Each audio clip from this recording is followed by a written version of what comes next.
this webinar, Bobcat Wellbeing webinar, is about nutrition, fats, and myths. It's not too much in depth because one, I'm not a registered dietitian, so that's the main thing. But it is some good, important information regarding some of the topics I'm going to address. So I know you guys never heard of who I am before, and I know this is random. So I want to introduce myself first. So my name is Jaylen Lindsey. I'm actually the Health and Wellbeing Graduate Assistant through Campus Rec. So I host wellbeing webinars. I put out wellbeing tips, and I kind of just create health and wellbeing initiatives and campaigns throughout Campus Rec and collaborate with different departments, organizations on campus. So excuse me.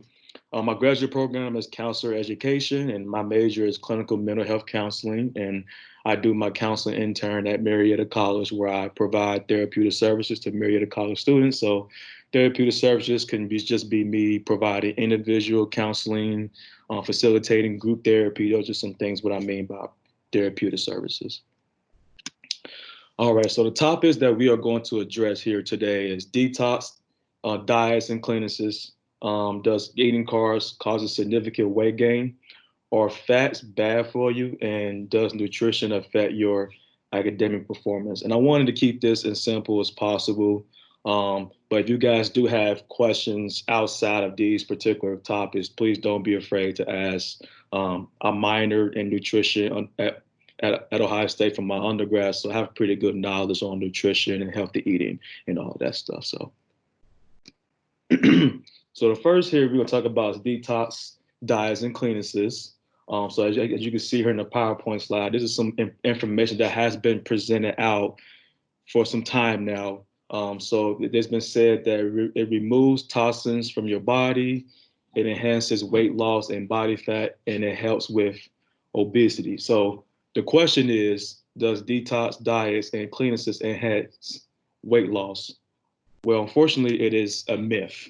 Me personally, I highly not recommend doing detox diets and cleanses because, as you can see here in the PowerPoint slide, is very expensive.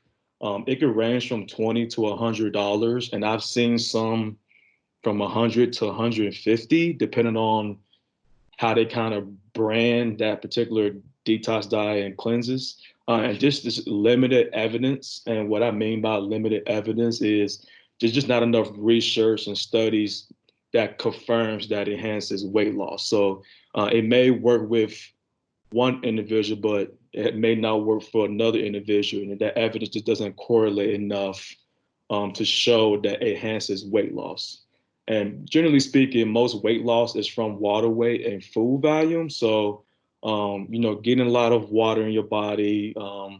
Like for me, for an example, I drink a gallon a day. One, not only does it help enhance weight loss, but it can help with brain functioning, like memory and concentration, and it's actually also good for your skin too.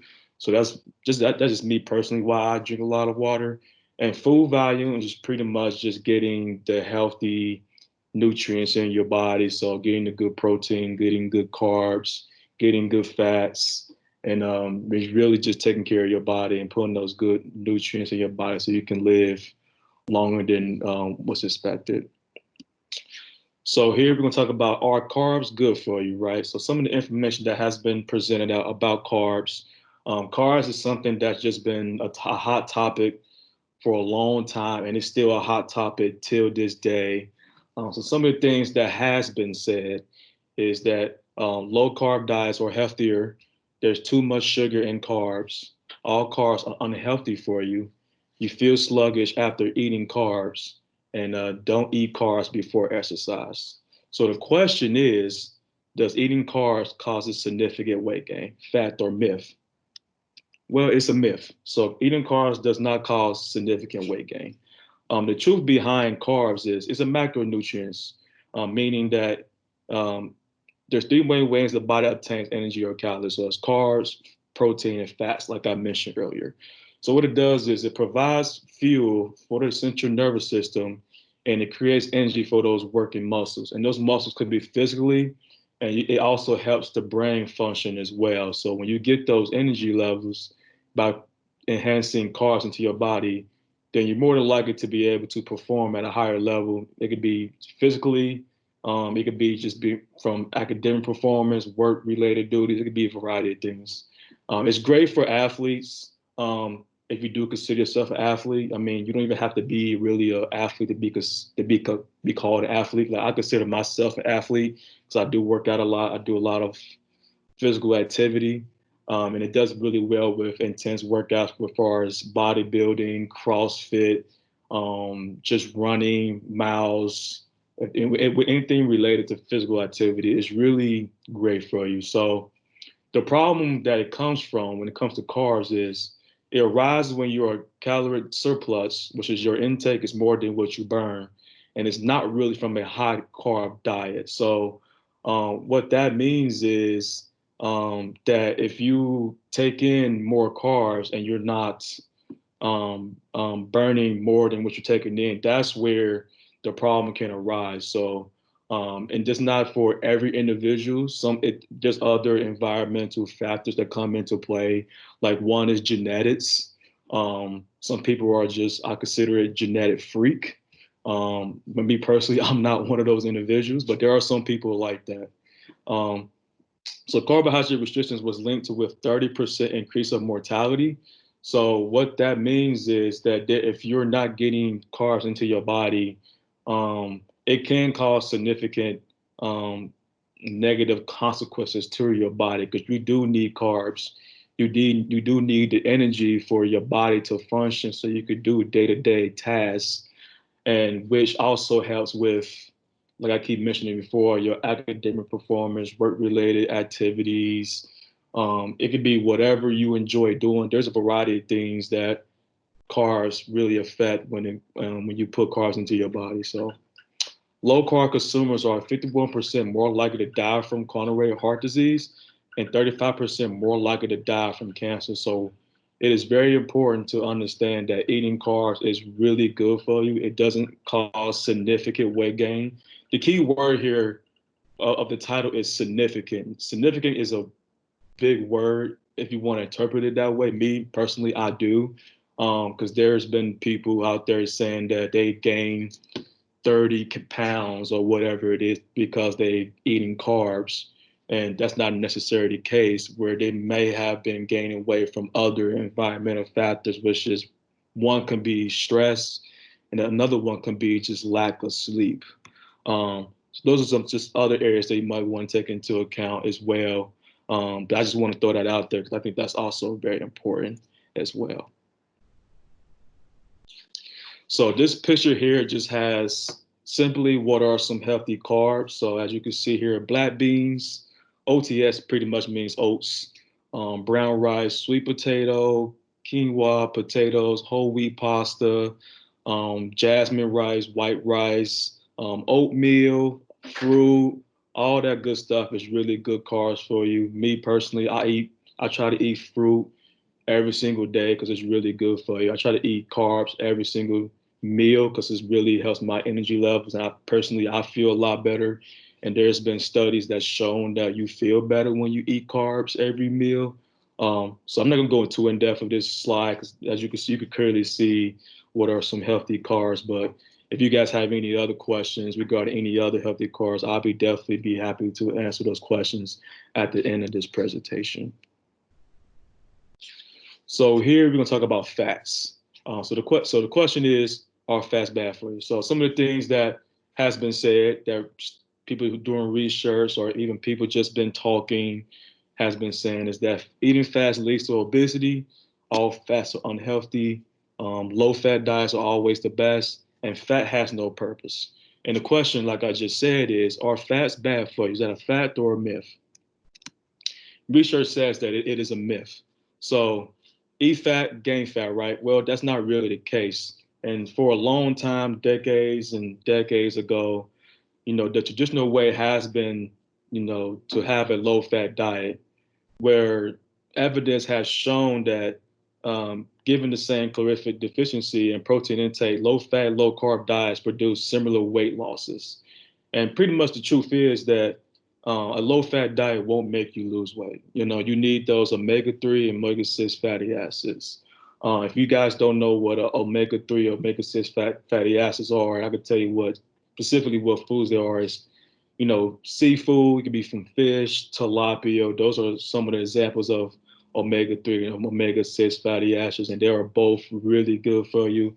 And I know some people out in this world, or unfortunately, they're allergic to seafood or anything like that. But those are just some great examples as far as what are omega-3, omega-6 fatty acids, and they also help enhance weight loss, and your mood just feels better when you're able to intake those specific foods. And saturated fat won't necessarily give you a heart attack, but if you keep eating the wrong saturated food and even trans fat, those things can lead up to overweight.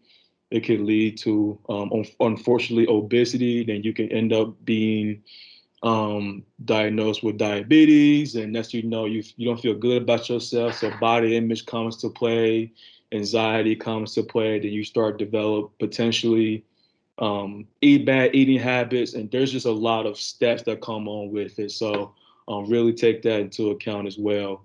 And so here, like I just mentioned, these are just some good examples of what fast forward. This is just not a study, but a picture here that's been from American Heart Association, which is a really good website. If you guys want to check it out, they have a lot of good information regarding just how to take care of your heart, but also taking care of yourself personally. So, as you can see here, I'm not going to read too much in depth of it. You guys can clearly see this just on the PowerPoint slide, but you can see here, go fish, be nutty, add avocado, and check the oils. These are all 4 good ways to get fat into your body. And all these will be very beneficial mentally, physically, and also emotionally as well. And once you guys notice the difference, you'll be able to help out others and help them as far as they may have some bad eating habits, or they might just need resources as well. Oh, I'm kind of going so fast. I'm sorry. So the next thing we're going to talk about is nutrition and academic performance. So this is a slide that I really want to take some time in because of the fact that people may not know the knowledge of how nutrition and academic performance relate to each other. So some of the questions that has been said, some of the things that possibly has been said, there's been research about all this, is that nutrition is not a factor in academic performance. Nutrition doesn't affect your concentration and memory. It can reduce the chance of illnesses, greater chance of doing well on quizzes and exams, work related to whatever that is.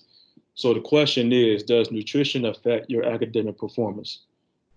Now, I'm going to switch it up here. It is actually a fact. It is not a myth. So some of the facts here, and I'm going to talk a little bit more, even though I only have 4 bullet points here. So poor nutrition can leave students highly likely to be illness and lead to digestive issues. Now, what do I mean by illness? It could be from mental health illness. It could be just from your mood. So getting nutrition into your body for your academic performance is important because we want to be able to retain memory and retain information. And that plays into account. Also, other factors play into it as well. So sleep, stress, your workload. There's a lot of things that come into it, but nutrition plays a big factor into it. And people don't necessarily recognize that. So if you keep eating maybe not the right food, anything like that, then you may not feel good about yourself. You may not want to do things that's important. You may not be able to enjoy things that you enjoy. And I kind of mentioned this before. Unhealthy eating may affect learning and cognitive function. So we really need our brain to function for day-to-day tasks because our brains are doing so much each day, even though we may have similar routines for the amount of weeks, days, months, or even years. So that we have really taken into account that our brain is kind of how everything works. I tell people all the time, me being a mental health, want to be a future mental health counselor, that if your brain's not functioning well, then everything else in your body is not going to put in the work as well. So that kind of starts from the top to the bottom. That's kind of how I look at things. And talk a little thing about water. By the time someone's dehydrated, their ability to pay attention, concentrate, and memorization decreases by 10%.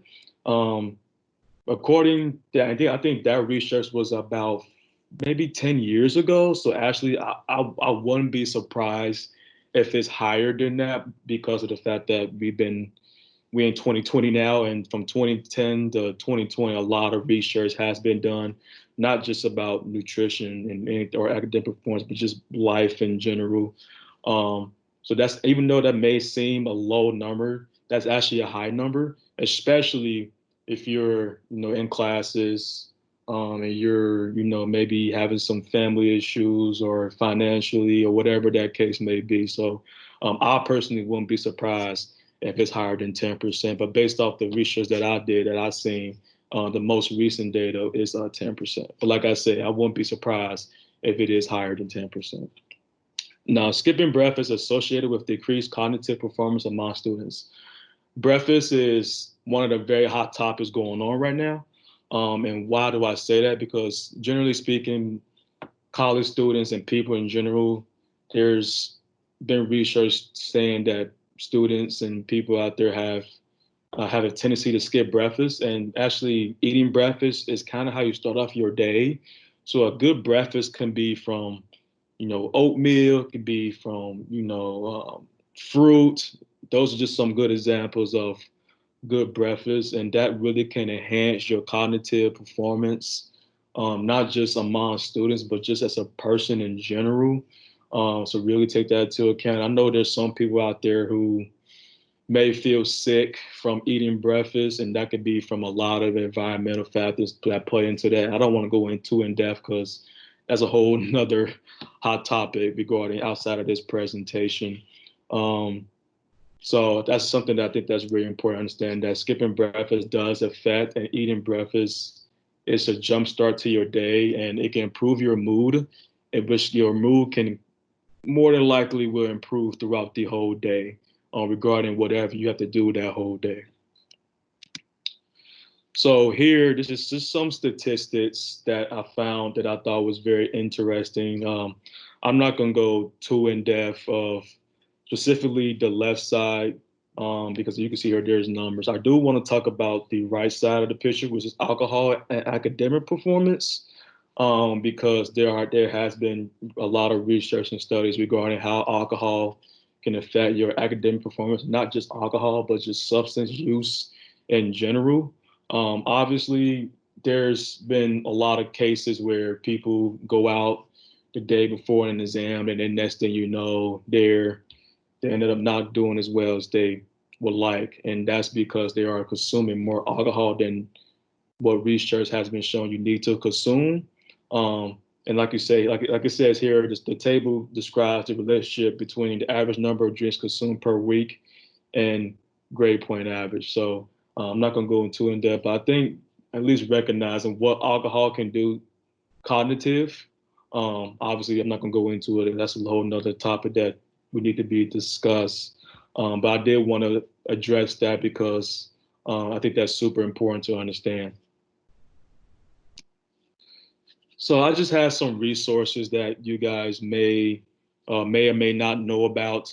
So obviously, nutrition.gov is just a really good resource about just nutrition in general. It just talks about what foods are good for you, what foods are bad for you. It may help you develop a meal plan, and all that stuff. So obviously, you guys may heard of food pyramid, which is something that's been going on for a long time now. It gets updated for years and years and years, and now it's up we on 2020 now. So there's just more research behind foods. So there are some apps as well. So MyFitnessPal, this is probably the most common. This is something that I actually use. Um, that app, generally speaking, is to pretty much help you kind of balance out everything. And what I mean by that excuse me. What I mean by that is you're able to, write down or put in the app what foods you had and see how many macronutrients you had each day. So you're able to track your food. That's kind of what, generally speaking. And there's other things you're gonna have to do. You're gonna have to, get a weigh scale, weigh out your food, and get cups and all that stuff to see how much you done had, whatever the case may be. There's more things that come into it, but I think it's really good just to see what that app really does. You can put in how much you weigh. You can see how much water you went you into that day.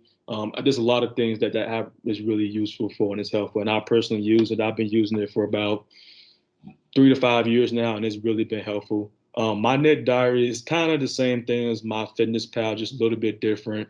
The only difference is that My Fitness Pal is kind of for people that want to track their food.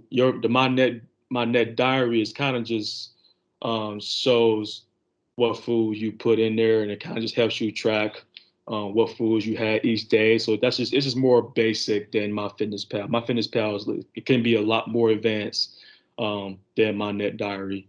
And then the last link you see here is just a lot of things that we're doing, Campus Rec. And I just want to bring it up a little bit because not only are we doing Bobcat Wellbeing webinars each week, we have great resources like well-being resources that campuses had at OU. We have well-being tips that I actually created that'll be going on until the first week of May. Also, there's a lot of group fitness virtual classes going on where it's free. Um, there's intramurals doing some things. Outdoor Pursuits are doing great things. So I just want to put that out there, and that's the link. And I think that I just want to branch out Campus Rec and that we're doing really good things as far as well-being, because well-being can mean anything, and it could be a holistic approach. So that pretty much ends the presentation. Like I didn't mention this before. It's supposed to be a 30-minute presentation, but I do want to give you guys some time to ask any questions that you may have. So does any of you guys have any questions that you want to ask or anything you might be confused about? Hopefully I could be able to answer those questions for you. I had a question. Yeah, absolutely.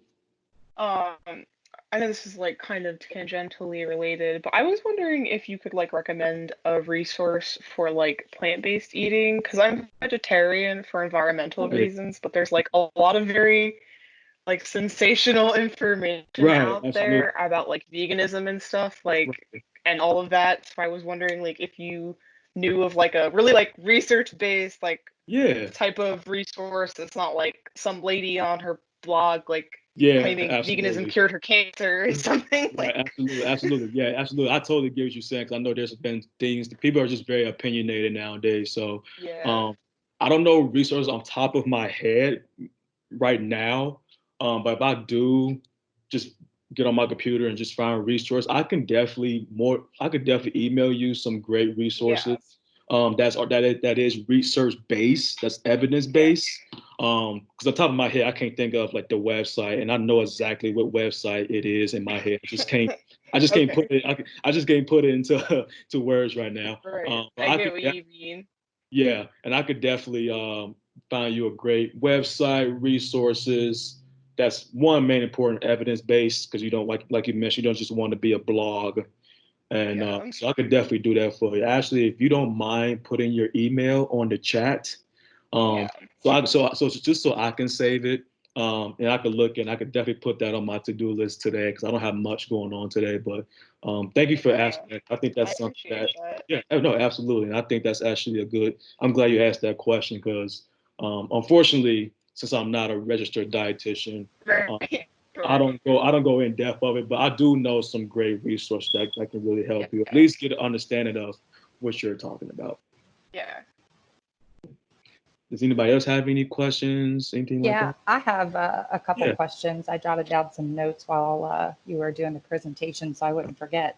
yeah. Um, so I had emergency brain surgery last year in May, and since then I've had some short-term memory issues. Hmm. So I was wondering if there are any kind of foods that could kind of help with my short-term memory as well as like keep my energy level up because I noticed throughout the day Right. it like goes down and then it comes back up, and it's just like up and down all day.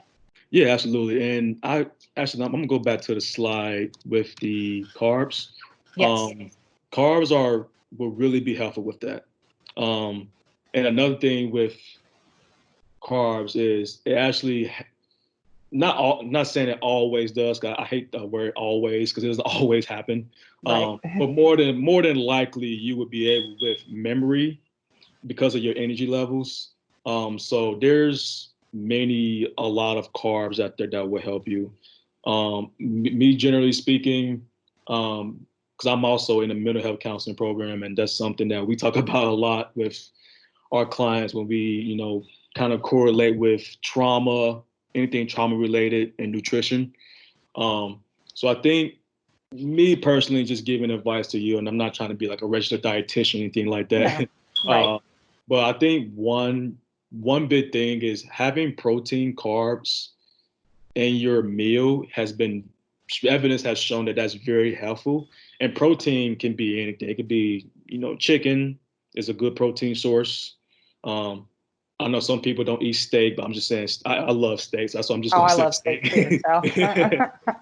So So I know steak is a great resource for protein. Peanut butter is a good source for protein. So anything that's really good for you as far as bringing those nutrients into your body will be helpful in general, not just with what you're going through, but like just day-to-day operations, what you're doing day-to-day in general.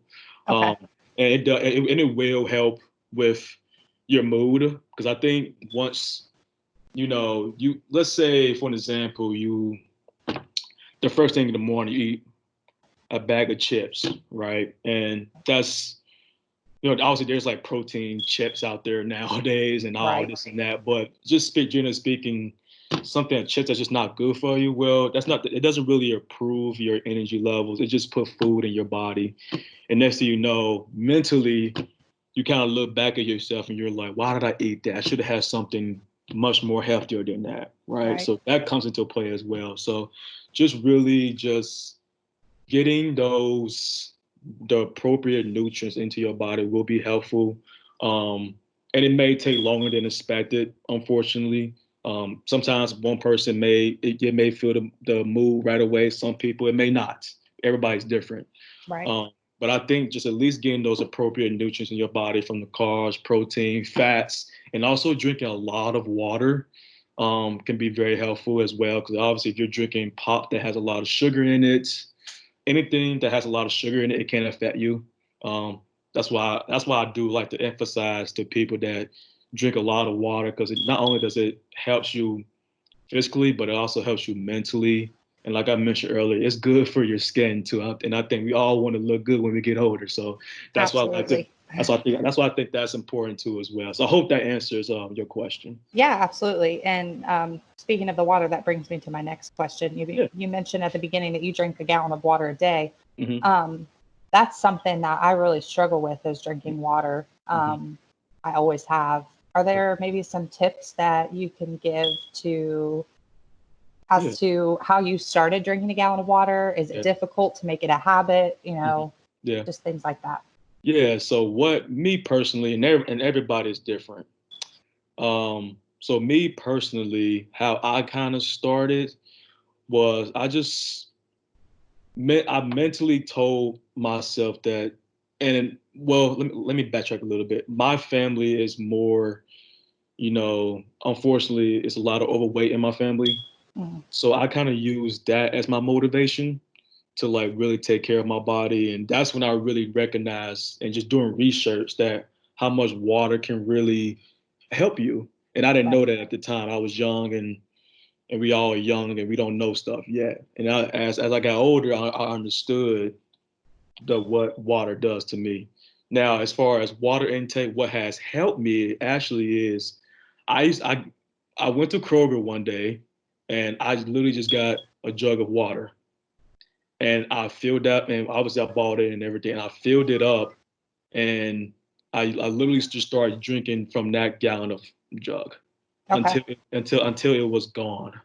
Because that's a gallon of jug is a gallon of water. Right. Um, and Generally speaking, is it difficult? Yes, it can be because your body's not going to be used to it if you don't Right. drink, if you don't get a gallon of water a day.